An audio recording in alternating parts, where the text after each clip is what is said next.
بسم اللہ الرحمن الرحیم۔ السلام علیکم ناظرین، یہ دونوں تصاویر ہاشم رضا بھائی کی ہیں اور دونوں تصاویر میں محض 1.5 برس کا فرق ہے۔ یہ بھائی کینسر سے جنگ لڑتے لڑتے آج رات دنیا سے رخصت ہو گئے۔ ہاشم رضا بھائی ایک سماجی کارکن تھے اور سماج کے محروم طبقہ کی محرومیاں دور کرنے میں سرگرم رہتے تھے۔ پچھلے برس فروری میں انہیں معدے کے درد کی شدید تکلیف محسوس ہوئی اور چند ماہ بعد چھوٹی آنت اور معدے کا کینسر تشخیص ہوا۔ آہستہ آہستہ چارپائی سے لگ گئے، ایک ایک کر کے روزمرہ کی تمام سرگرمیاں چھوٹتی گئیں اور آج روح نے بھی جسم کا ساتھ چھوڑ دیا۔ اللہ کریم ان کی مغفرت فرما کر انہیں جنت الفردوس میں جگہ عطا فرمائے اور ان کے وارثین کو صبر جمیل عطا فرمائے۔ انہوں نے اپنی بیماری کے متعلق بڑی تفصیل سے لکھا اور آخر میں ان کے نتیجے میں ملنے والے کچھ سبق ذکر کیے گئے۔ میں چاہتا ہوں کہ ہر ایک ان کو پڑھے سنے کہ ان میں ہمارے لیے بڑی عبرت اور نصیحت موجود ہے۔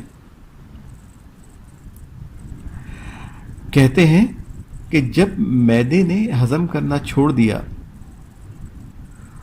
تو محض چند ماہ میں وزن تیزی سے کم ہوتا گیا۔ روزمرہ کی تمام سرگرمیاں آہستہ آہستہ چھوٹ گئیں اور میں بستر سے لگ گیا۔ جب آپریشن کے لیے خون کی ضرورت پیش آئی تو ایک عجیب واقعہ رونما ہوا۔ میں نے واٹس ایپ اسٹیٹس لگایا تو مجھے یقین تھا کہ خون کا بندوبست بآسانی ہو جائے گا،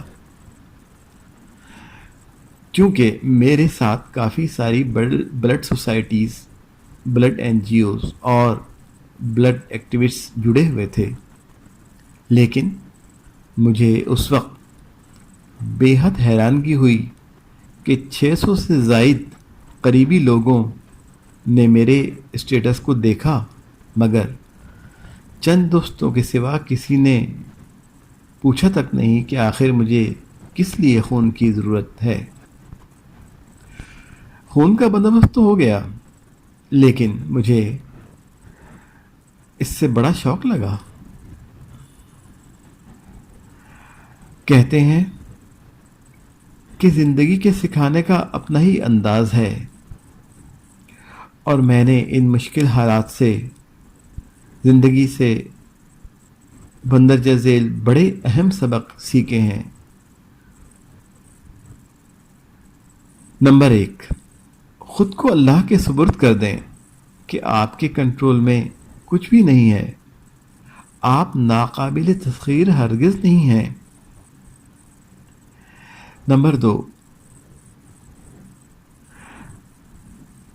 آپ کے گھر والے سب سے پہلے ہیں اور ماں کی محبت کا نعم البدل اس دنیا میں کوئی بھی نہیں ہے۔ نمبر 3، اگرچہ آپ بستر سے ہلنے کے قابل بھی نہیں اور آپ کا درد ناقابل برداشت ہو، تب بھی آپ کے پاس اپنے رب کا شکر گزار ہونے کے لیے بہت کچھ موجود ہے۔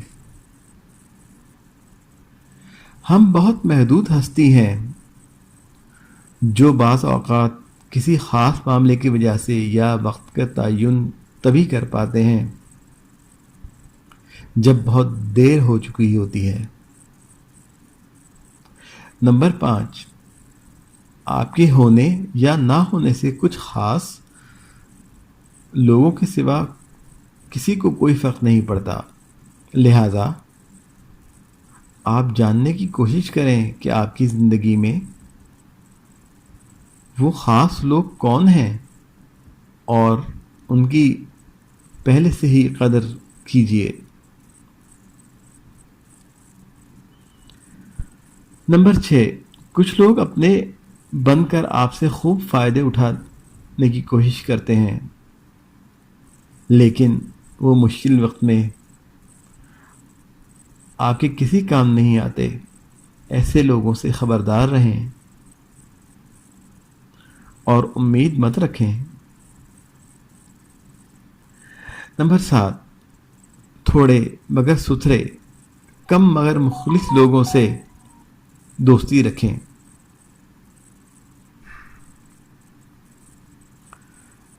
نمبر 8، زندگی میں مفت ملی ہوئی چھوٹی چھوٹی نعمتوں کی قدر کیجیے۔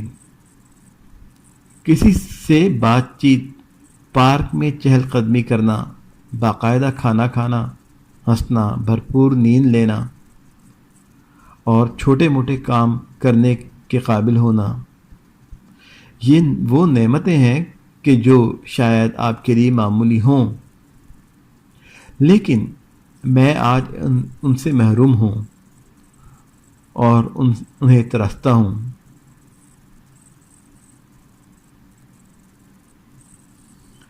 نمبر 9، اپنی مصروف زندگی میں سے وقت نکال کر کسی کی تیمارداری کرنا بیمار کے لیے بہت اہمیت رکھتا ہے۔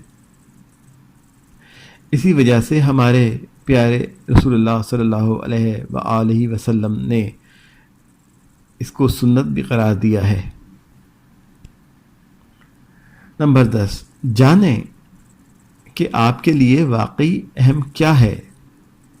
وہ چیزیں جنہیں میں اپنے لیے بہت اہم سمجھتا رہا، لیکن بیمار پڑا تو وہ میرے لیے بالکل غیر اہم ہو کر رہ گئیں۔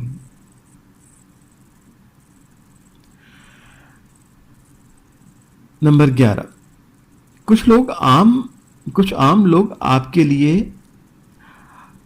آپ کے دوستوں سے بڑھ کر اچھے ثابت ہوتے ہیں، ان کی قدر کریں۔ نمبر 12، سوشل میڈیا ایک بہت بڑا دھوکہ بھی ہے۔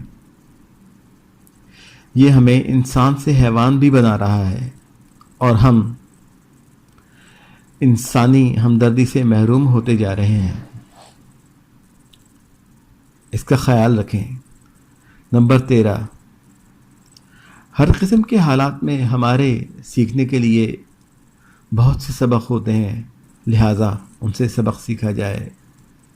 نمبر 14، زندگی بہت مختصر ہے، لہٰذا ابھی سے ہی کچھ بامقصد اور خاص کرنا شروع کر دیجئے۔ اگر آپ نے کسی کا دل دکھایا ہے تو اس سے معافی مانگ لیجئے۔ اگر آپ کسی سے پیار کرتے ہیں تو اسے بتا دیجئے۔ تاخیر مت کیجئے کہ ہو سکتا ہے کہ آئندہ کل میں یہ سب کرنے کے لیے آپ نہ ہوں۔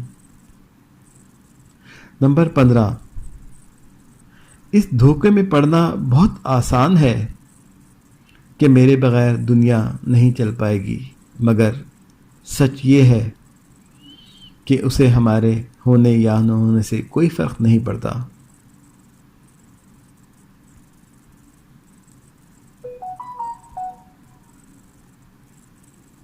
ترجمہ و تحریر طاہر محمود۔